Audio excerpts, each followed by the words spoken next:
함께 읽은 말씀으로 하나님의 본심이라는 제목으로 말씀을 전하기를 소원합니다.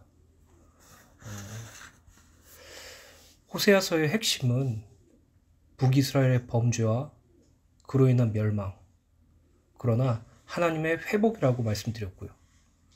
거기에 우리가 함께 붙잡은 말씀이 하나님께서 원하시는 것은 여호와 하나님을 아는 지식과 여호와 하나님을 사랑하는 것이라고 말씀을 나누었죠.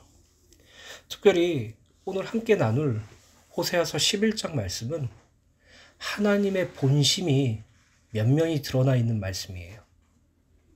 하나님께서 북이스라엘을 어떻게 생각하시고 하나님께서 북이스라엘을 향하여 어떠한 마음을 가지고 계시는지에 대한 말씀으로 어떻게 보면 호세아서의 중요한 말씀이라고 저는 생각합니다.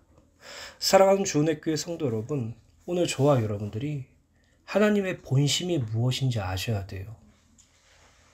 사람 사이에서 인간관계에 갈등이 일어나는 이유는 그 대상의 본심이 무엇인지 모르기 때문이에요.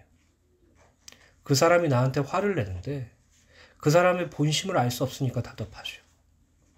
그 사람이 나한테 짜증을 내는데 그 사람의 본심이 무엇인지 알 수 없으니까 답답하죠. 어떤 사람들은 자신의 행동과 자신의 말과 자신의 어떤 모습으로 자신의 본심의 그 의도를 파악하도록 요구해요. 근데 사람은 그렇게 상대방의 본심을 알아챌 정도로 지각이 뛰어나지 않아요. 결국 인간과 인간 사이에서 갈등은 자기의 본심을 모를 때, 상대방의 본심을 모를 때 더욱더 극대화된단 말이죠. 그래서 그냥 잠깐 나가서 말씀을 드리자면 사람과 사람 사이에서 날마다 여러분들의 본심을 드러내길 간절히 부탁드립니다. 이건 그냥 성경의 말씀도 아니고 그냥 제 개인적인 말이에요. 그리고 무엇보다도 구원받은 성도는 하나님의 본심이 무엇인지 날마다 아셔야 돼요. 하나님의 마음이 무엇인지 아셔야 돼요. 그걸 모르니까 하나님께 원망하고 하나님께 불평하고 하나님과 점점 더 멀어져 가고 있다는 사실이에요.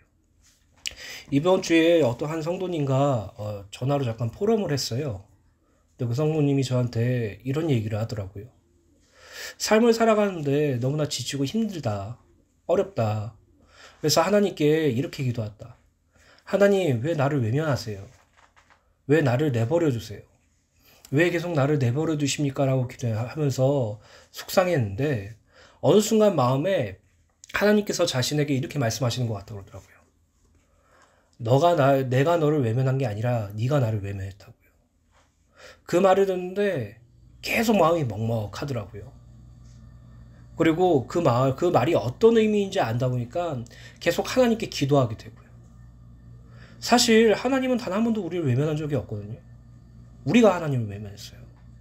이 세상에 살면서 세상의 욕심과 세상의 어떤 쾌락과 세상이라는 우상에 속아서 하나님을 외면할 때가 너무나 많아요. 하나님께서 우리에게서 멀리 떨어져 나가지 않으셨어요. 우리가 하나님께로 멀리 떨어져 나갔죠. 하나님은 우리를 버리시지 않으셨어요. 단 한 번도요. 날마다 우리와 함께 하시죠. 근데 우리가 하나님을 버린 것이에요. 결국 구원받은 성도는 말씀을 통해서, 기도를 통해서, 예배를 통해서, 우리의 모든 삶을 통해서 하나님이 우리를 향하여 품으신 마음, 본심이 무엇인지 아셔야 된다는 것이에요. 다시 한번 말씀드립니다. 하나님은 단 한 번도 여러분들을 외면하지 않으셨어요. 하나님은 단 한 번도 여러분들을 내버려 두지 않으셨어요. 하나님은 단 한 번도 여러분들과 떨어져 계시지 않으셨어요. 항상, 매 순간 하나님은 여러분들과 함께 하십니다. 이것을 날마다 기억하시기 위해서 간절히 축원드립니다. 예레미야서 29장 11절부터 13절의 말씀입니다. 여호와의 말씀이라 너희를 향한 나의 생각을 내가 아나니 평안이요 재앙이 아니니라. 너희에게 미래와 희망을 주는 것이니라. 너희가 내게 부르짖으며 내게 와서 기도하면 내가 너희들의 기도를 들을 것이요 너희가 온 마음으로 나를 구하면 나를 찾을 것이요 나를 만나리라. 예레미야 선지자는 이스라엘의 멸망을 예언했던 선지자죠. 그리고 우리가 호세아서의 말씀을 함께 나누어서 알 수 있듯이 이 말씀이 어떤 의미인지 더욱더 실감이 가죠. 하나님께서는 남유다 북이스라엘을 멸망시키시기로 작정하셨어요. 그들에게 있어서 그 멸망은 재앙이고 그들에게 있어서 그 멸망은 슬픔이죠. 하나님이 우리에게 재앙을 내리셨다. 하나님이 우리를 슬프게 하셨다. 하나님이 우리에게 절망을 주셨다. 하나님이 우리를 버리셨다. 하나님이 우리를 외면하셨다라고 이스라엘 백성들은 고백했어요. 하나님께서는 정정하신 거죠. 내가 너희들에게 준 것은 재앙이 아니라 평안이야. 너에게 미래와 희망을 주는 것이라고. 그것을 깨닫지 못했기에 북이스라엘과 남유다는 멸망 중에 하나님을 원망했고 하나님이 아닌 애굽을 더욱더 의지하였으며 결국 종노릇하게 되었다는 것이죠. 그러나 그들이 다시금 바벨론 70년의 포로 생활을 마치고 다시 이스라엘로 돌아왔을 때 하나님께서 말씀하신 것을 깨닫고 하나님께 더욱더 부르짖었다는 사실을 기억하세요. 구원받은 성도에게 있어서 하나님의 징계는 반드시 있습니다. 부모가 자녀를 양육할 때 그 자녀가 바른 길로 갈 수 있도록 도와주는 것처럼 하나님께서는 당신의 자녀들을 바른 길로 하나님의 선으로 갈 수 있도록 징계하세요. 그 징계가 재미있고 기쁘다면 비정상적인 거예요. 부모가 자녀를 징계할 때 혼나는데 그게 재밌다고 깔깔대고 웃고 혼나는데 기뻐하면 그건 비정상인 거예요. 내가 하고 싶은 것을 부모가 막고 있는 거거든요. 내가 하길 원하는 것을 부모가 제재하는 거거든요. 그것이 기쁘다고 할 수 없죠. 그러나 부모는 자녀를 올바른 길로 가기 위해서 양육해야 될 책임이 있고 그들이 올바른 길로 가는 것을 기쁨으로 목적 삼기 때문에 그들을 더욱더 징계하죠. 이처럼 하나님께서는 구원받은 당신의 자녀들을 징계하십니다. 그 징계가 괴로워요. 힘들어요. 슬퍼요. 근데요, 하나님께서는 그 징계를 통해서 모든 것을 합력하여 선을 이루십니다. 나의 선악이 아닌 하나님의 선악으로 가게 해요. 나의 뜻이 아닌 하나님의 뜻으로 가게 해요. 그렇기 때문에 오늘 이 시간 저와 여러분들이 하나님이 여러분들을 혼내킬 때 하나님께로 넘어가세요. 하나님께로 붙잡으세요. 하나님께 안아달라고 고백하세요. 하나님께 나를 고쳐달라고 말해주세요. 사람은 고쳤을 수 없다고 말하지만 하나님은 우리를 고치세요. 치유하세요. 우리를 온전히 그리스도의 날까지 이끌어 가십니다. 그 은혜를 날마다 누리게 되시길 간절히 축원드립니다. 오늘 함께 살펴볼 호세아서 11장 말씀은 호세아 제7예언으로서 북이스라엘의 범죄와 타락과 그에 대한 정죄와 심판을 선언하는 내용입니다. 그러나 이 호세아 11장부터 하나님의 본심이 극대화되는데 타락한 북이스라엘을 단순히 정죄하시고 심판하시는 것을 넘어서 그들을 향한 불변의 사랑에 근거하여 징계 이후에 회복하게 하시는 무조건적 은혜의 약속, 곧 자기 백성을 향한 하나님의 뜨거운 사랑과 자기 백성을 향한 뜨거운 긍휼이 면면히 드러나요. 예를 들어서 설명을 해볼게요. 어머니가 자녀를 태에 뱄을 때 그 자녀를 선택할 수 있어요? 내 뱃속에 든 아이가 남자였으면 좋겠다, 딸이었으면 좋겠다. 내 뱃속에 있는 아이가 공부를 잘했으면 좋겠다, 얼굴이 잘생겼으면 좋겠다. 선택할 수 있어요? 아니에요. 낳을 때까지 모르죠. 아들인지 딸인지. 그 아이가 잘생겨지는지 공부를 잘하는지는 커서까지 모르겠죠. 어머니가 자녀를 잉태할 때 생기는 모성애와 사랑과 긍휼은 그 자녀를 낳음으로 인해서 생성된다는 것이죠. 마음을 먹고 내가 너를 사랑하겠다, 이런 부분도 있겠죠. 이처럼 하나님의 긍휼과 사랑이라는 것은 하나님께서 내가 너를 지명하여 불렀고 내가 너를 나의 자녀로 삼았다는 그 언약의 기초예요. 그 언약은 하나님의 사랑과 긍휼이 풍성하게 들어가 있다는 사실이죠. 그렇기 때문에 오늘 이 시간 저와 여러분들이 말씀을 통하여서 호세아서 11장의 말씀을 묵상하시면서 하나님의 본심이 무엇인지 날마다 확인하셔야 돼요. 북이스라엘을 향한 하나님의 본심, 나를 향하신 하나님의 본심. 그걸 아는 자는 하나님을 사랑할 수밖에 없어요. 그걸 아는 자는 하나님을 더욱더 알기를 소원할 수밖에 없어요. 왜냐? 알지 못했기에 오해했기 때문에. 알지 못해서 내가 그릇 행하였기 때문에. 오늘 이 시간 저와 여러분들 하나님의 본심을 회복하셔서 하나님을 사랑하고 하나님을 아는 지식이 풍성해지시기를 예수님의 이름으로 간절히 축원드립니다. 그건 첫 번째로 내가 사랑하는 자 내 아들입니다. 본문 호세아서 11장 1절부터 2절 말씀을 읽어드리겠습니다. 이스라엘이 어렸을 때 내가 사랑하여 내 아들을 애굽에서 불러냈거늘 선지자들 그를 부를수록 그들은 점점 멀리하였고 바알들에게 제사하여 아루새긴 우상 앞에서 분향하였느니라. 하나님께서 북이스라엘과 남유다 통틀어서 이스라엘을 향하여 어떻게 말씀하셨습니까? 내가 사랑하는 자 내 아들이라고 말하였어요. 하나님께서는 이스라엘을 사랑하셨고 그를 당신의 자녀로 삼아주셨다는 사실이죠. 이것을 기억하셔야 돼요. 구약시대의 하나님과 이스라엘 백성의 관계는 단순히 백성과 선민의 관계를 뛰어넘어 사랑하는 자요 자녀라는 사실을 기억하셔야 돼요. 그리고 내가 사랑하는 자 내 아들이라는 이 말씀이 비로소 성취가 되었던 것이 바로 우리라는 사실이에요. 그리스도 예수의 십자가의 죽으심과 부활하심과 그 예수를 믿음으로 말미암아 하나님의 자녀가 되는 권세를 우리가 받았잖아요. 성령 하나님께서 우리와 함께 하시면서 이제 더 이상 너는 하나님이라고 부르는 것이 끝이 아니라 아빠라고 부를 수 있어. 아버지라고 부를 수 있어. 너는 이제 하나님의 자녀야. 내가 보증할게 라고 성령 하나님이 함께 하시잖아요. 구원받은 성도는 더 이상 그 하나님이라는 분을 아버지라고 기억할 수 있고 아버지라고 생각할 수 있다는 것이죠. 그리고 하나님께서 그걸 원하셨다는 사실이죠. 이게 하나님의 본심입니다. 그런데 이 말씀을 쭉 읽어보면 너무나도 비극적이죠. 1절 부분에 보시면 어렸을 때라는 부분이 기록되어 있습니다.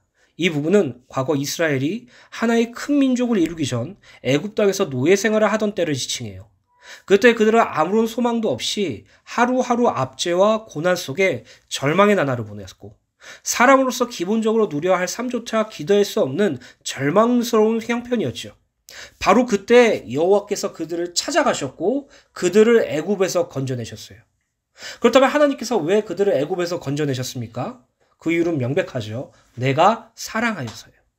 하나님께서 이스라엘을 사랑하셨기 때문이에요. 하나님께서 이스라엘을 사랑하시기 때문이에요.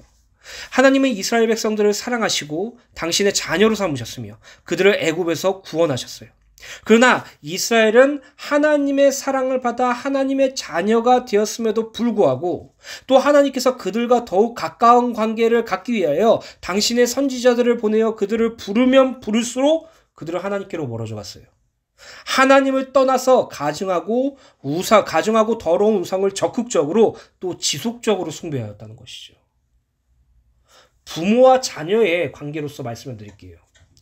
자녀가 끝까지 내 말을 부정하고 끝까지 내 말을 거역하고 옆집에 있는 아저씨가 내 아빠라고 말하면 제 기분은 어떻겠어요? 자녀가 끝까지 내 말씀을 조롱하고 멸시하고 끝까지 부모를 알길 원하고 사랑하지 않고 옆에 있는 타락한 어떤 상습적으로 나쁜 짓을 저지른 남자를 향해서 당신은 내 아버지야. 내 아버지야. 내가 당신을 아버지로서 섬길게요. 나에게 돈과 행복을 주세요라고 말한다면 저라면 어떨까요? 여러분이라면 어떨까요? 너무나도 절망스럽겠죠. 다시 끄집어 와야 돼요. 속된 말로 머리끄댕이를 잡아서라도 다시 내기로 붙잡아 놔야 돼요. 밖에 못 나가게 문을 잠그고 외출 금지를 해서라도 나와 함께 살도록 해야 돼요. 그런데 지금 하나님께서 이렇게 말씀하시는 것이에요. 내가 이스라엘을 너무나 사랑해서 그들을 애굽 땅에서 구원하고 광야에서 그들과 함께하고 그들의 모든 필요를 채워주고 마침내 가나안 땅에 들어가게 하였고 그들에게 선지자들을 보내어서 나의 말씀을 그들에게 선포하며 더욱더 가까운 관계를 유지하려고 하면 할수록 이스라엘 백성들은 나를 점점 더 멀어져 갔다. 나를 버렸다. 오히려 내가 아닌 구원한 내가 아닌 너희들을 구원한 내가 아닌 세상의 우상에 자기 몸을 맡겼다. 세상의 범죄와 쾌락에 자기 몸을 맡겼다라고 말하는 것이에요. 인간적인 감정으로 이게 얼마나 마음이 아픈지 아십니까? 사랑하는 주은혜 교회 성도 여러분, 오늘 이 시간 저와 여러분들 하나님의 본심이 무엇인지 깨닫는 은혜가 있게 되시길 간절히 축원드립니다. 본문 호세아서 11장 3절 4절입니다. 그러나 내가 에브라임에게 걸음을 가르치고 내 팔로 안았음에도 내가 그들을 고치는 줄을 그들은 알지 못하였도다. 내가 사람의 줄, 곧 사랑의 줄로 그들을 이끌었고 그들에게 대하여 그 목에서 멍에를 벗기는 자같이 되었으며 그들 앞에서 먹을 것을 두었느니라. 하나님께서는 이스라엘이 당신을 멀리 떠나 우상을 섬기는 범죄를 저질렀음에도 불구하고 그들을 버리지 않으시고 그들을 외면하지 않으시고 하나님께서는 그들의 아버지가 되셔서 그들이 온전하게 성장할 수 있도록 인내심을 가지시고 정성스럽게 도우셨다는 것이죠.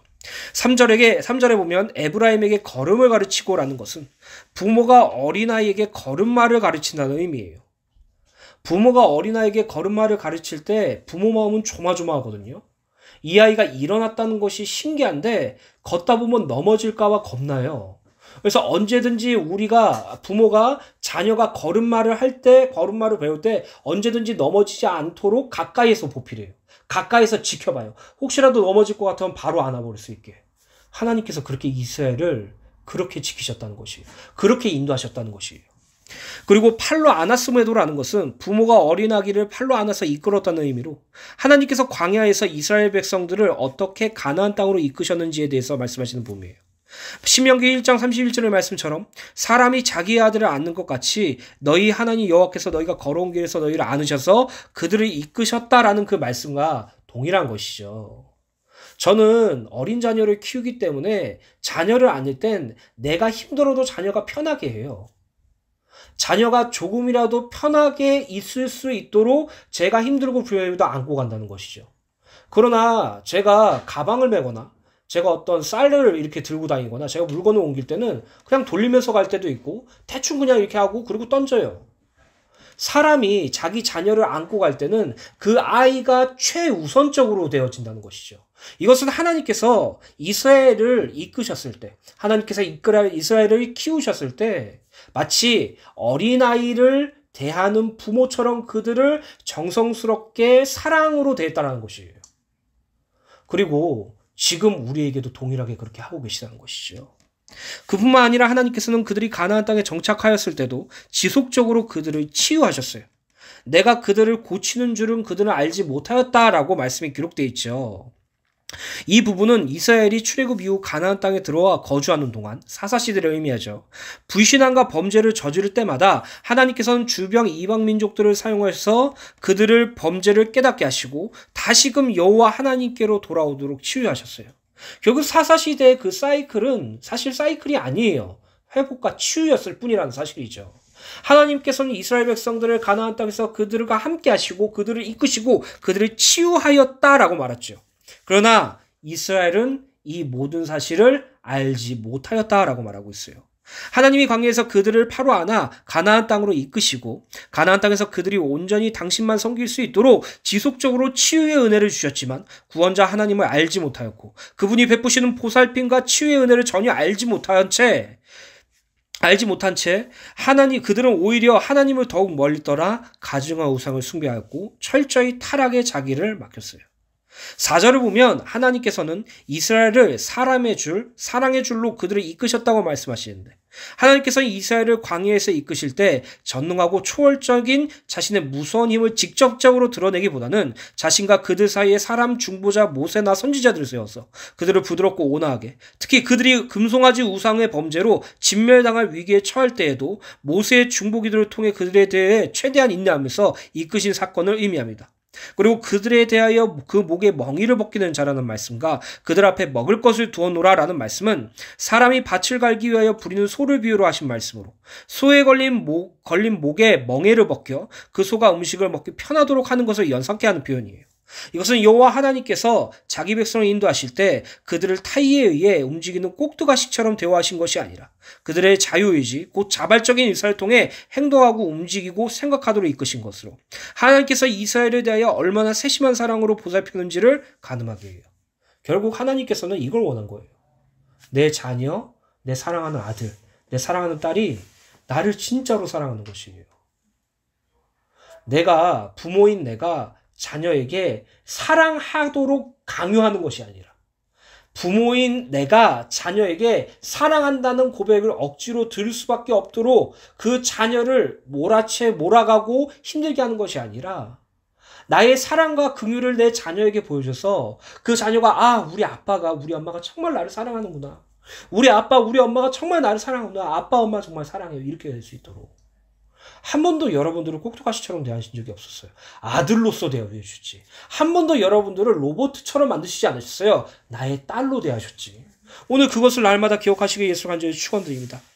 하나님께서는 이스라엘을 당신의 사랑으로, 당신의 자녀로 삼아주시고 그들을 자라게 하시고 키우시며 치유를 하셨지만 이스라엘은 끝끝내 하나님께서 멀어졌다는 것이죠. 본문 호세아서 11장 5절부터 7절입니다. 그들은 애굽 땅으로 되돌아가지 못하겠거늘 내게 돌아가기를 싫어하니 아수르 사람이 그 임금이 될 것이라. 칼이 그들의 성읍을 치며 빗장을 깨뜨려 없이 하리니 이는 그들의 계책으로 말미암느니라. 내 백성이 끝끝내 내게서 물러가나니 비록 그들을 불러 위에 계신 이에게 돌아오라 할지라도 일어난 자가 하나도 없도다.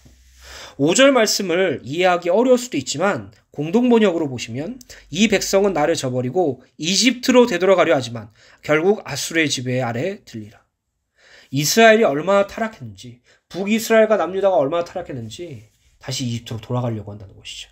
이것은 두 가지 중의적인 의미가 지니고 있는데, 첫째, 다시 죄의 자리로, 하나님 자녀라는 사실을 거부하고 죄의 자리로, 사단의 종로로 타기를 원한다는 의미와, 두 번째는 북이스라엘과 남유다가 멸망할 때 애굽을 의지하려는 그 두 가지 의미를 함께 포함합니다. 이전에 말씀드렸던 북이스라엘과 남유다는 국가적 위기가 찾아왔을 때 하나님이 아닌 애굽을 의지하고 하나님이 아닌 애굽에게 도움을 구했죠. 심지어 압수로와 바빌론에게 멸망당할 때는 애굽으로 피난하려고 하였어요. 그들은 하나님께로 되돌아오기를 거절한 것이에요. 결국 북이스라엘은 아수르에, 남유다는 바빌론에게 철저하게 멸망하였고 그들의 나라에서 종살이를 하게 되죠. 6절 7절을 보면 하나님께서는 북이스라엘이 자신을 떠나기로 결심하였으므로 전쟁으로 그들의 성을 파괴시키고 성문들이 부서질 것이며 그들의 칼날에 죽임을 당할 것이며 그들에게 종의 멍에를 쓰여 그 누구도 이 멍에를 벗겨주지 못할 거라고 말씀하고 있어요. 하나님께서 호세아서 11장 1절부터 7절까지의 말씀을 통해서 하시고자 하는 말씀은 두 가지예요. 첫 번째, 나는 이스라엘을 너무나 사랑한다. 그들을 나의 자녀로 삼았다. 두 번째, 근데 그들은 끝끝내 나에게서 멀어져 간다. 그들은 끝끝내 나를 버렸다. 그들은 끝끝내 나 아닌 다른 우상들에게 종노릇하고 있다라고 말하는 것이에요. 부모와 자녀의 관계를 예를 들어서 말씀드렸죠. 하나님 마음이 얼마나 아프셨을까요? 하나님이 얼마나 괴로워하셨을까요? 하나님이 당신의 사랑하는 자, 당신의 아들을 징계할 수밖에 없는 이유가 너무나도 극단적으로 드러나죠. 우리가 신앙생활 하면서 많이 오해하고 있는 게 무엇이냐면 환경과 형편에 따른 어려움에 하나님을 원망하는 것이에요. 하나님은 환경과 형편을 가지고 여러분들에게 치유하시는 것인데 우리는 그 환경과 형편이 만족스럽지 못하니까 하나님만 원망해요. 하나님께 대들어요. 하나님께 고백해요. 왜 나를 외면하세요? 왜 나를 버리세요? 왜 나를 이렇게 힘들게 하세요? 이럴 거면 내가 예수 믿지 말걸. 이럴 거면 내가 교회 다니지 말걸. 이럴 거면 내가 신앙생활 하지 말걸. 하나님께서는 마치 북이스라엘과 같이 하나님께서 날마다 그들을 사랑하시고 그들과 함께 하시기 원하여서 하나님께서 성령 하나님으로 말미암아 우리에게 날마다 말씀으로 더욱더 가까워지길 원하고 관계를 맺길 원하고 친밀해지길 원하는데 우리는 세상이라는 우상에, 우리는 나라는 우상에, 우리는 눈에 보이는 현실에 매여서 거기에 주저앉아 있어요. 거기가 더 좋다고 말하고 있어요. 거기를 더욱더 사랑하고 있어요. 하나님을 멀리 떠나고 있어요. 그래서요, 하나님이 지금 여러분들 머리끄댕이 붙잡고 가시는 것이에요. 아프죠? 머리끄댕이 붙잡히면 힘들죠? 괴롭죠? 내 뜻대로 갈 수 없으니까. 근데 하나님은 우리를 결단코 죄의 자리에 두지 않으세요. 우리를 결단코 불신앙의 자리에 두지 않으세요. 우리를 결단코 사단에게 내어주지 않는다는 말씀이시죠. 이사야서 1장 2절부터 4절 말씀을 기억하세요. 하늘이여 들으라, 땅이여 귀를 기울이라. 여호와께서 말씀하시기를 내가 자식을 양육하였거든 그들이 나를 거역하는도다.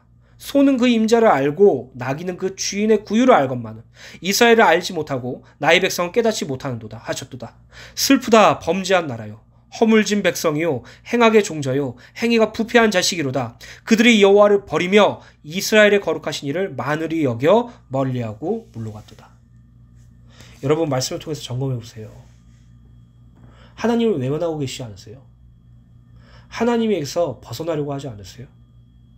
마치 요나처럼 하나님의 뜻이, 하나님의 인도하심이 나에게 적절하지 않아서, 나에게 너무나 불쾌해서 다시스로 도망가려고 하지 않으세요? 다시스로 도망가는 와중에 하나님께서 풍랑과 물결을 허락하셨는데 그것을 보고 깨닫지 못하고 차라리 죽었으면 죽었지 하면서 바다 위로 떨어지고 계시지 않으세요? 오늘 저와 여러분들이 어느 자리에 있는지 기억하세요. 하나님은요, 우리가 차라리 하나님의 뜻을 하나님께 순종할 바엔 죽겠다고 말씀하시면서 몸을 버리는 한이 있더라도 지켜주세요. 물고기를 예비하셔서 살리세요. 하나님은 내가 차라리 죽든지 하나님의 뜻이 철회되는지 둘 중에 하나를 선택하라고 하셨을 때에도 우리를 끝까지 설득하세요. 형편과 환경을 통해서 그 나뭇잎으로 통해서라도 하나님은 그 요나를 설득하실지 우리를 설득하세요. 순복하세요. 하나님께 가까이 가기를 원하세요. 여호와께 돌아가기를 소원하세요. 여호와를 아는 지식이 풍성해지기를 소원하세요. 여호와 하나님만 사랑하기를 소원하세요. 오늘 북이스라엘과 같은 나를 구원하신 하나님을 목도하세요. 오늘 남유다와 같은 나를 끝까지 사랑하셔서 구원하신 성삼위 하나님을 만나세요. 그 은혜를 날마다 누리게 되시길 예수님의 이름으로 간절히 축원드립니다. 두 번째로 하나님의 본심입니다. 본문 8절부터 11절의 말씀은 여호와 하나님께서 변하지 않는 사랑으로 이스라엘을 긍휼히 여기시고 붙드시며 회복하실 것이라는 하나님의 본심이 기록된 말씀이에요. 북이스라엘이 비록 여호와 하나님 앞에 범죄하여 멸망을 당하였고 나라 자체의 회복은 이스라엘에 이루어지지 않았으나 하나님께서 그들을 징계하신 이후 당신의 언약 백성인 그들 중 남은 자들을 남유다의 회복과 함께 가나안 땅으로 다시 인도하여 들이시며 당신을 섬기는 삶을 살도록 하시겠다고 말씀하시는 것이에요. 북이스라엘은 하나님을 저버리고 하나님에게서 떠나며 우상을 숭배하는 극단적인 범죄를 저질렀지만 하나님께서는 그들을 외면하지 않으시고 버리지 않으셨죠. 그들을 끝까지 붙들어 다시 온전히 당신만 섬기는 자리로 반드시 이끄시겠다고 말씀하시는 것입니다. 이 말씀을 가지고 우리 본문 호세아서 11장 8절 말씀을 보겠습니다. 에브라임이여 내가 어찌 너를 놓겠느냐? 이스라엘이여 내가 어찌 너를 버리겠느냐? 내가 어찌 너를 아드마와 같이 놓겠느냐? 어찌 너를 스보인과 같이 두겠느냐? 내 마음이 내 속에서 돌이켜 나의 긍휼이 온전히 불붙는 듯 하도다. 하나님의 본심이에요, 여러분. 북이스라엘 향한 하나님의 본심이에요. 여러분들을 향한 하나님의 본심이에요. 질문해 볼게요. 정상적인 부모가 자녀를 버릴 수 있어요? 정상적인 가족에서 형제가 동생을 버릴 수 있어요? 형을 버릴 수 있어요? 언니를 버릴 수 있어요? 누나를 버릴 수 있어요? 우리 교회 성도님들은 결혼을 하지 않으셨고 자녀가 없기 때문에 다른 의미로 말씀드릴게요. 자녀가 부모를 버릴 수 있어요? 자녀가 아무리 부모를 힘들게 할지라도 부모는 자녀를 못 버려요. 부모가 아무리 자녀를 괴롭게 할지라도 자녀는 부모를 버릴 수가 없어요. 가족관계이기 때문에. 혈연이기 때문에. 근데 이 가족관계를 뛰어넘은 하나님의 긍휼과 사랑, 오직 하나님만이 하실 수 있는 그 사랑으로 말씀하시는 거예요. 내가 너 어떻게 버려? 내가 어떻게 너를 외면해? 내가 어떻게 너를 내버려 둘 수 있어? 내가 어떻게 소돔과 고모라와 함께 멸망시킨 아드마와 내가 어떻게 스보인같이 너희를 멸망 상태에 둘 수 있겠어? 내가 너희를 볼 때 너무나 사랑했어. 너무나도 불쌍해서 그 죄의 자리에 있는 너희들이 너무나도 불쌍해서 나를 떠나서 우상 숭배하고 있는 너희들이 너무나도 화가 나지만 그래도 너희들이 불쌍해서 그 불쌍한 그 긍휼이 나에게 불붙는 듯해서 내가 어떻게 할 수가 없어. 난 너희들을 절대 못 버려. 이렇게 말씀하시는 것이에요. 하나님의 본심이에요, 여러분.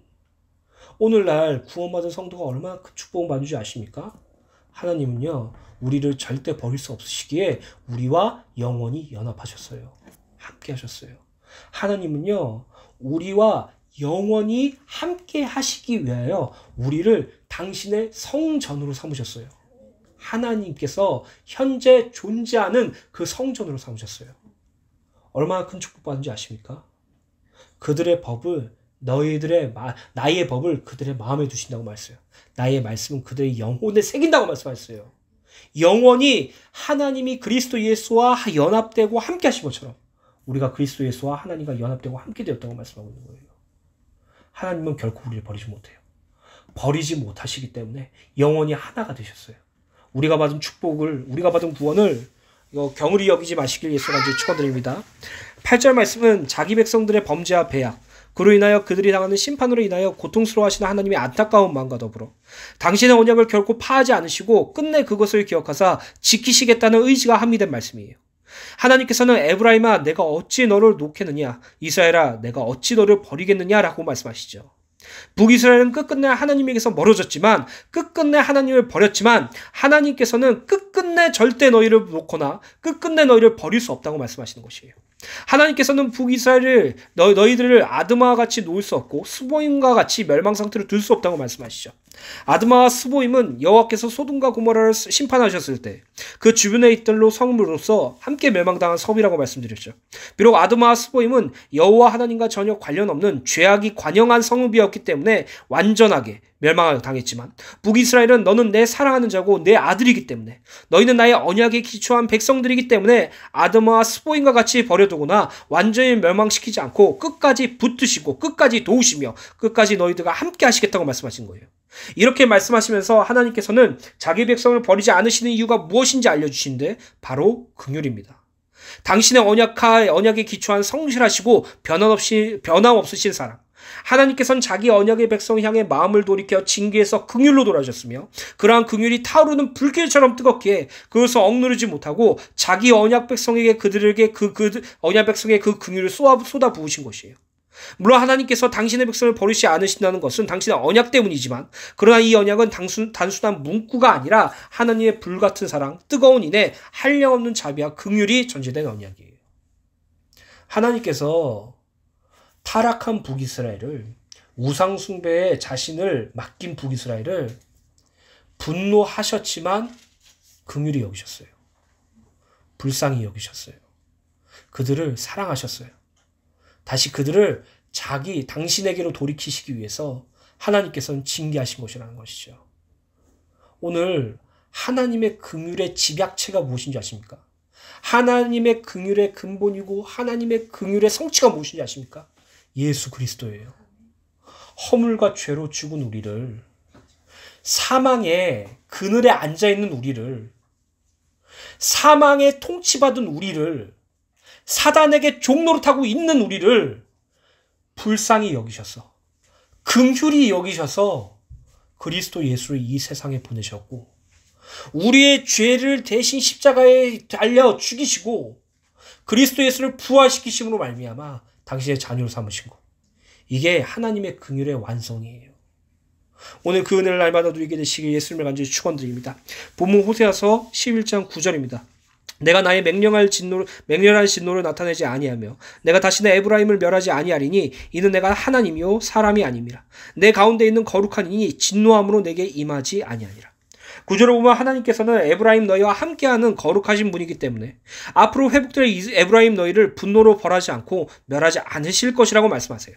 하나님께서 앞으로 회복될 에브라임을 멸망시키지 않는 이유를 말씀하시는데, 그것은 바로 당신은 사람이 아닌 하나님이기 때문이라고 말씀하세요.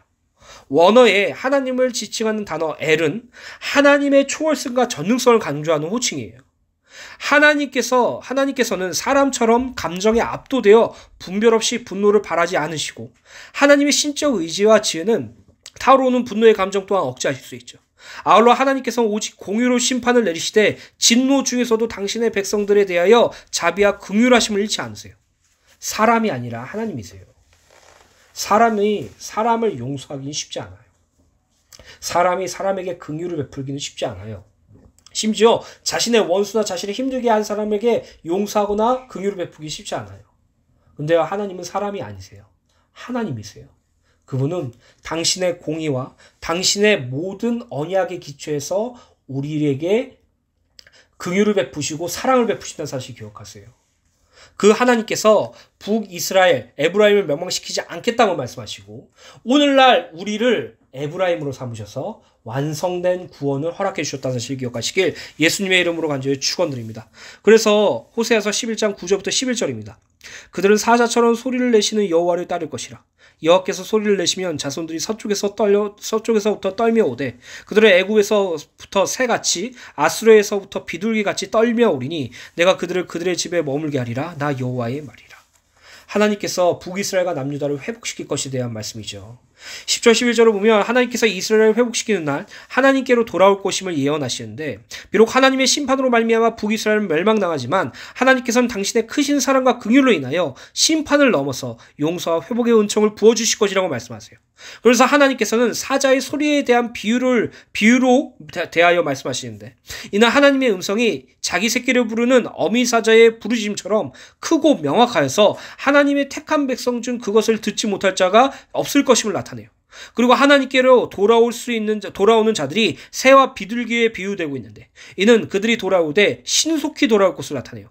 그리고 새 중에 비둘기가 언급된 것은 하나님의 택한 백성들의 돌아옴이 마치 비둘기의 기소 본능과 같이 본능적인 것을 시사하길 원합니다. 노아 홍수 시대를 기억하세요. 까마귀를 볼 때 까마귀가 왔습니까? 아니죠. 근데 비둘기를 보냈을 때 어떻게 하고 비둘기가 다시 돌아왔죠. 이처럼 다시금 하나님께로 돌아갈 수밖에 없는 영적인 기소 본능을 허락해 주셨단 말이에요. 그 축복을 우리가 받았죠. 하나님은 이처럼 당신의 음성을 듣고 돌아온 자들을 그들의 집 가나안에서 머물게 하셨다고 말씀하세요. 우리가 호세아서 8장 1절부터 11절의 말씀을 쭉 나누었어요. 하나님의 본심이 무엇인지 알게 되었죠. 북이스라엘과 같은 나를, 세상을 사랑하는 나를, 우상 숭배하고 있는 나를, 하나님을 버리고 하나님께서 더욱더 멀리 떨어져 가고 있는 나를 사랑하시고 또 사랑하시고 긍휼을 베푸시며, 내가 어떻게 너를 버릴 수 있겠느냐라고 절규하시며, 내가 어떻게 너를 놓을 수 있겠느냐라고 고함치시며 우리를 끝까지 인도하시는 그 하나님의 긍휼과 사랑을 체험했죠. 그래서요, 호세아는 이렇게 고백할 수밖에 없는 거예요. 우리 역시 이렇게 고백할 수밖에 없는 거예요. 호세아서 6장 1절부터 3절입니다. 오라, 우리가 여호와께로 돌아가자. 여호와께서 우리를 찢으셨으나 도로 낫게 하실 것이요, 우리를 치셨으나 싸매어 주실 것임이라. 여호와께서 이틀 후에 우리를 살리시며 셋째 날에 우리를 일으키시리니 우리가 그의 앞에서 살리라. 그러므로 우리가 여호와를 알자. 힘써 여호와를 알자. 그의 나타나심은 새벽빛같이 어김없사니 비와 같이 땅을 적시는 늦은 비와 같이 우리에게 임하시리라 하시니라. 예전에 이 말씀 가지고 말씀드렸죠. 죄악의 자리에서 돌이켜 여호와께로 걸어가자. 세상을 사랑하는 자리에서 돌이켜서 여호와께 돌아가자. 오늘 여호와 하나님께로 돌아가세요. 여러분들의 마음과 심령이 여호와 하나님께로 보길 원하세요. 여러분들의 마음과 심령을 점검하셔서 여러분들의 죄를 스스로 하나님 앞에 자복하고 회개하면서 하나님께 앞에 두 손을 드세요. 하나님께 부르짖으세요. 하나님의 음성을 듣길 소원하세요. 말씀을 통해서 하나님을 만나길 소원하세요. 기도를 통해 하나님과 대화 나누게 소통하세요. 하나님께서 내 사랑하는 자, 내 아들 딸아라고 말씀하시는 것에 감격하는 우리 주은혜 교회 성도님들 되시길 예수님으로 간절히 축원드립니다. 결론입니다. 우리는요, 정말로 큰 축복 받았어요. 제가 말씀을 묵상하면 묵상할수록, 특별히 이 구약의 말씀을 수요 예배야 주일 예배 때 말씀을 묵상하면 묵상할수록 우리가 받은 구원이 얼마나 크고 놀라운지, 우리가 받은 구원이 얼마나 하나님께서 그 대단하신 걸작인지 깨닫게 되었어요. 우리는요, 북이스라엘과 틀린 존재예요. 우리는요, 하나님의 자녀예요. 임마누엘, 그 존귀하시고 초월하신 그 하나님이 우리와 함께 하세요. 그 함께 하심에 모든 성취를 이루신 예수님께서 우리를 향해서 이렇게 본심을 내보이십니다. 요한복음 13장 1절입니다. 유월절 전에 예수께서 자기가 세상에 떠나 아버지께서 돌아가실 때가 이른 줄 아시고 세상에 있는 자기 사람들을 사랑하시되 끝까지 사랑하시니라. 끝까지요. 끝이 없어요. 끝이 없다니까요. 돌아서지도 않고 돌이키지 않고 변개하지도 않은 그 끝없는 사랑을 우리에게 부어주셨어요. 제자들이요, 다른 사람은 버려도 나는 예수님 버리지 않아요. 제자들이요, 내가 예수님과 함께 잡히겠어요 라고 고백하는 그 제자들이 예수님이 종국에 잡히실 때 한 사람은 옷이 벗겨진 채도 모른 채 도망가고, 나머지는 다 도망가 버리고, 심지어 모든 사람들, 이들은 예수님을 버리고 나는 예수님을 버리지 않겠다고 했던 그 제자가 예수님을 앞에 두고 나는 저 사람이 누군지 모른다고 말하며 예수님을 저주한다고 할지라도 예수님은 그들을 끝까지 사랑하셨어요. 그들을 위해서 기쁨으로 십자가 지셨어요. 우리가 이 땅에 살면서 하나님과 상관없는 자고 하나님의 외인이고 하나님의 언약의 기초에, 언약의 근거에 제외된 그런 이방이었던 우리들을 끝까지 사랑하셔서 우리에게 구원을 베푸시고 우리와 영원히 함께 하세요. 오늘 그 끝없는 예수 그리스도의 사랑과 하나님의 긍휼을 회복하셔서 오늘 이 시간 하나님의 본심으로 하나님을 대하는 우리 주은혜 교회 성도님 되시길 예수님 간절히 축원드립니다.